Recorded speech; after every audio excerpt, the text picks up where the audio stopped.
जनाजे एक साथ उठे तो गांव का हर इंसान फफक पड़ा और वहां मौजूद हर शख्स रोने बिलखने लगा। पूरे माहौल में बस आंसू और चीखें ही थी। इस दौरान पूरा गांव गमगीन हो गया। जनाजों को कंधा देने के लिए बड़ी संख्या में रिश्तेदार और गांव के लोग शामिल हुए। सभी की नमाज जनाजा हुई और पैतृक जमीन पर कब्र बनाई गई। दोपहर 3 बजे पांचों शवों को सुपुर्दे खाक किया गया। उसी भीड़ में मौजूद जावेद के पड़ोसी और परिवार के सबसे करीबी 55 साल के शब्बू भी सदमे में टूट गए। 5 ताबूत देखकर उनका दिल जवाब दे गया और कुछ ही मिनटों में उन्होंने भी दम तोड़ दिया।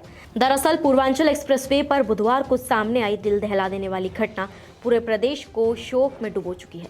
एक भीषण सड़क हादसे में UP police constable Javed Ashraf की पत्नी गुलफशा उर्फ चांदनी और उनके 4 मासूम बच्चों, जिनमें बेटी इल्मा खान, इश्मा खान, समरीन और बेटे जियान की जलकर मौत हो गई। और दर्द यहीं खत्म नहीं हुआ। जनाजे में शामिल होने आए कांस्टेबल के दोस्त के सीने में तेज दर्द होने लगा।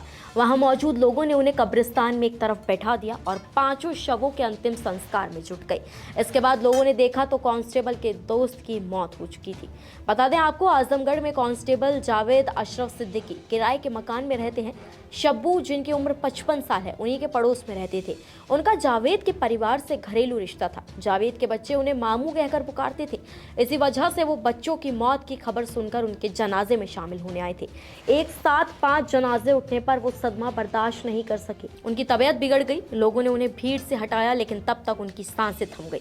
जानकारी देने से पहले कांस्टेबल जावेद अशरफ की पत्नी और 4 बच्चों के पोस्टमार्टम के बाद उनके पैतृक गांव वाराणसी के लोहता लाया गया। यहां गुरुवार दोपहर जावेद के घर से उनकी पत्नी चांदनी और गुलफशा 30 साल, 3 बेटियां, इस्मा जिसकी उम्र 4 साल है, इल्मा 6 साल, समरीन 12 साल और 10 साल के बेटे जियान के जनाजे एक साथ निकले। अगर आपको बताएं कि यह हादसा कैसे हुआ, तो वाराणसी के लोहता के रहने वाले कांस्टेबल जावेद अशरफ सिद्दीकी की पत्नी गुलफशा अपने 4 बच्चों के साथ वैगनार से लखनऊ जा रही थी।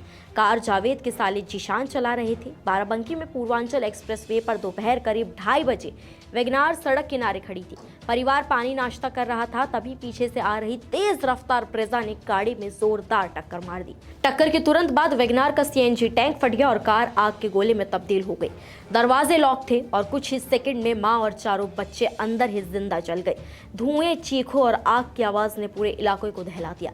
मदद करने की कोशिश हुई, लेकिन लपटे आग की इतनी तेज थी कि कोई पास ही नहीं जा पाया।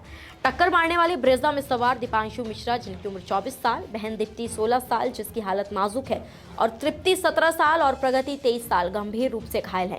वहीं ग्रामीणों ने किसी तरह इन्हें बाहर निकाला है। ब्रेजा कार दिल्ली और वैगनार गाजियाबाद के नंबर पर रजिस्टर्ड है। इस बीच हैरानी की बात यह है कि कार में बैठा कुत्ता बिना चोट के बाहर निकल आया। फायर ब्रिगेड को मौके पर पहुंचने में लगभग 20 मिनट लगे। पुलिस को 40 मिनट लग गए। तब तक वैगनार पूरी तरह राख बन चुकी थी। गुरुवार को पोस्टमार्टम के बाद 5 शव वाराणसी के लोहता पहुंचे। गांव में मातम पसरा था। हर घर में रोने की आवाजें थी, हर चेहरे पर सदमे के निशान। जैसे ही एक साथ 5 जनाजे गांव में उठे, बुजुर्ग शब्बू ये दृश्य देख नहीं सके। जावेद के बच्चों से बेहद लगाव रखने वाले शब्बू दिल का दौरा पड़ने से वहीं गिर पड़े और कुछ ही देर में उनकी भी मौत हो गई। एक ही दिन में 6 जनाजे, 2 परिवार टूट गए और एक कांस्टेबल की दुनिया हमेशा के लिए बदल गई। सबसे दर्दनाक बात तो यहाँ पर यह है कि जावेद ने सिर्फ 18 दिन पहले अपने पिता को दफनाया था। कल उसी कब्र के पास पत्नी और 4 बच्चों को दफनाया गया। नमाज जनाजा के बाद गुरुवार दोपहर करीब 3 बजे सभी को सुपुर्दे खाक कर दिया गया। एक हादसे ने 5 जिंदगियां छीनी और सदमे ने एक और जान ले ली। पूर्वांचल एक्सप्रेसवे का ये दर्दनाक दिन यूपी की हालिया इतिहास की सबसे भयावह ट्रेजेडी में हमेशा याद रखा जाएगा। नमस्कार, मैं हूं मानक गुप्ता।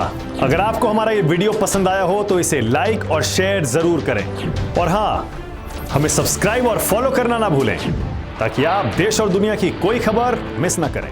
तो जुड़े रहिए हमारे साथ और देखते रहिए न्यूज़ 24।